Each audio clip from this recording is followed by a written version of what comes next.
Selamat datang kembali di sesi pendalaman kita. Hari ini kita bakal bongkar nih analisis komprehensif yang Anda bagikan. Fokusnya ke satu pertanyaan besar. Bisa nggak sih kita raih untung bersih 1 miliar rupiah dari budidaya kubis? Nah, misi kita jelas ya, membedah ini realistis atau enggak dan strateginya gimana, berdasarkan data yang ada di tangan Anda. Angka 1 miliar ini, wah, kedengarannya memang menggiurkan banget ya, tapi ini mimpi atau target bisnis yang beneran bisa dicapai. Oke, mari kita mulai kupas. Nah, sumber Anda ini langsung bilang kalau asumsi awal keuntungan 80 juta per hektar per tahun itu kayaknya terlalu optimis ya. Iya, betul. Itu poin pertama yang penting banget dari materi Anda. Data di lapangan itu nunjukin angka yang lebih membumi lah. Kisaran 53 juta sampai 71 juta per hektar per tahun. Itu pun kalau lo ya, Anda bisa panen 3 sampai 4 kali setahun. Oh, jadi ada syaratnya ya? Panennya harus sering. Betul, implikasinya jadi besar banget. Kalau mau kejar 1 miliar setahun, ini bukan lagi soal bertani biasa. Ini udah masuk ranah agrobisnis skala industri. Hitungannya Anda perlu lahan sekitar 14-15 hektar. Gede kan? Jadi skala itu kunci utamanya di sini. Wow, 14 sampai 15 hektar. Itu beda banget ya skalanya. Jadi pertanyaannya bukan cuma berapa lama, tapi lebih ke berapa luas lahan yang harus disiapkan dari awal ya. Kalau mulai dari 1 hektar aja, sumber Anda bilang bisa butuh waktu 14 tahun lebih. Itu pun kalau keuntungannya diputar terus buat beli lahan lagi. Persis, tepat sekali. Ini menegaskan kalau target 1 miliar itu ya tujuan bisnis serius. Perlu perencanaan finansial yang agresif. Pilihannya cuma dua.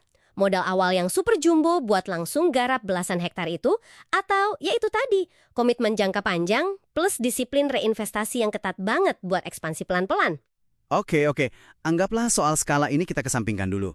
Gimana cara memaksimalkan lahan yang ada? Mau itu 1 hektar atau 15 hektar? Saya lihat sumber Anda menyoroti peran teknologi nih, terutama soal irigasi. Penting banget katanya. Iya, penting banget. Teknologi irigasi tetes itu disebut vital, krusial. Kenapa? Efisiensi airnya itu bisa sampai 80-95%. Bayangkan hematnya. Terus biaya tenaga kerja buat nyiram juga bisa ditekan. Dan yang paling penting nih, ini memungkinkan Anda tanam sepanjang tahun. Nggak tergantung musim hujan lagi. Oh, jadi nggak ada istilah nunggu musim hujan ya? Betul, ini yang bikin target panen 3-4 kali setahun itu jadi lebih mungkin dicapai secara konsisten. Dan ini krusial banget kalau kita bicara skala besar tadi. Oke. Selain irigasi tetes, sumber Anda juga nyebut soal penggunaan mulsa plastik hitam perak. Itu buat apa ya? Tekan gulma sama jaga kelembaban tanah gitu. Iya benar, itu membantu banget. Lalu ada lagi soal risiko hama. Nah ini nggak kalah penting. Disebut soal pengendalian hama kerpadu atau PHT. Karena kerugian gara-gara hama ulat kubis, yang namanya Plutella silostella itu, bisa sampai 90%.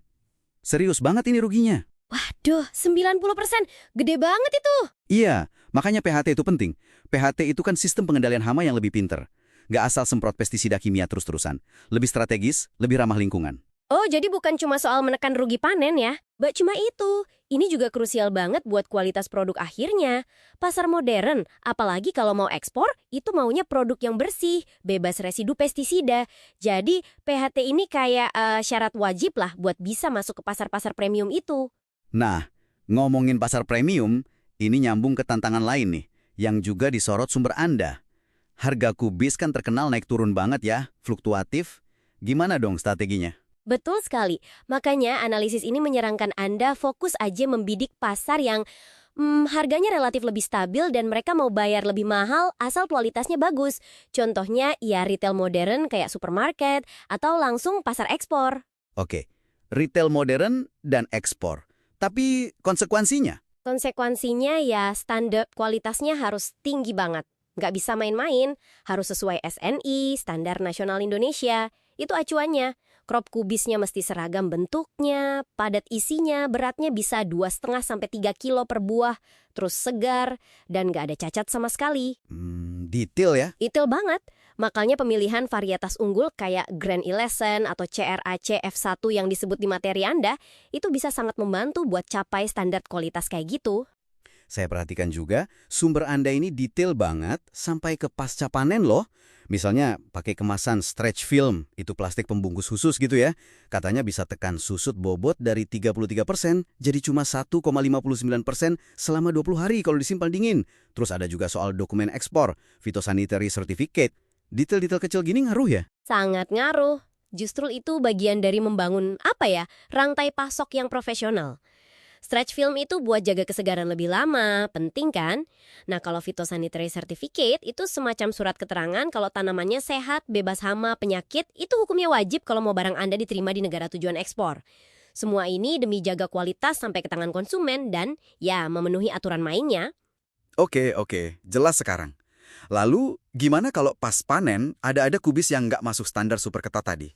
Grade B atau C gitu. Atau pas apes, harga di pasar lokal lagi anjlok banget. Kan sayang kalau dibuang. Ada solusinya. Nah, disinilah pentingnya diversifikasi. Jangan taruh semua telur dalam satu keranjang, gitulah istilahnya. Sumber Anda juga analisis ini kok. Contoh paling konkret ya, diolah jadi produk lain. Misalnya dibuat kimchi. Oh, kimchi dari kubis ya? Menarik. Iya, analisis bisnisnya juga ada di situ. Modal awalnya relatif kecil kok, sekitar 4 jutaan lah per unit usaha. Tapi potensi untung bulanannya lumayan stabil, sekitar 1,1 juta. Mungkin nggak kelihatan fantastis ya dibanding target miliar tadi, tapi kuncinya itu di stabilitas. Ini bisa jadi jaring pengaman finansial Anda sekaligus cara cerdas buat manfaatin semua hasil panen, termasuk yang grade B atau C tadi. Nggak ada yang kebuang. Wah, bagus juga idenya. Jadi ada plan B ya? Terus, kalau resiko lain gimana? Kayak cuaca ekstrim atau tiba-tiba ada wabah penyakit tanaman. Kan itu di luar kendali kita ya? Betul, untuk resiko-resiko semacam itu, sumber Anda juga menyinggung adanya asuransi usaha tani kubis. Ini program pemerintah. Oh ya, ada asuransinya. Ada. Ini alat mitigasi resiko yang menurut saya nggak boleh diabaikan. Kalau sampai terjadi gagal panen gara-gara bencana alam atau serangan hama penyakit tertentu yang masuk kriteria, petani bisa dapat klaim. Lumayan, bisa sampai 6 juta per hektar.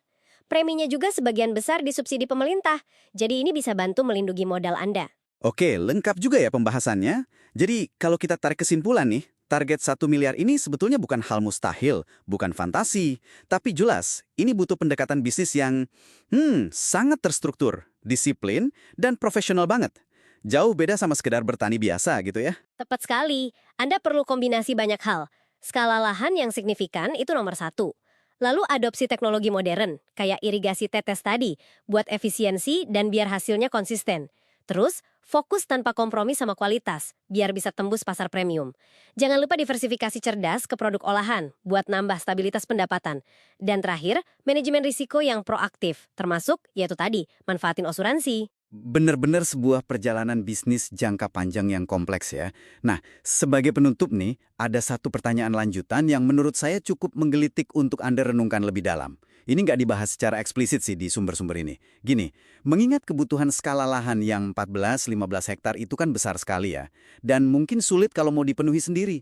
Gimana potensi model kemitraan strategis, misalnya kerjasama dengan petani-petani kubis lain yang skalanya lebih kecil di sekitar lokasi Anda? Bisakah ini jadi jalan alternatif atau mungkin pelengkap untuk mencapai skala ekonomi yang dibutuhkan tadi tanpa harus Anda kuasai semua lahannya sendirian? Sesuatu untuk dipikirkan lebih lanjut mungkin ya.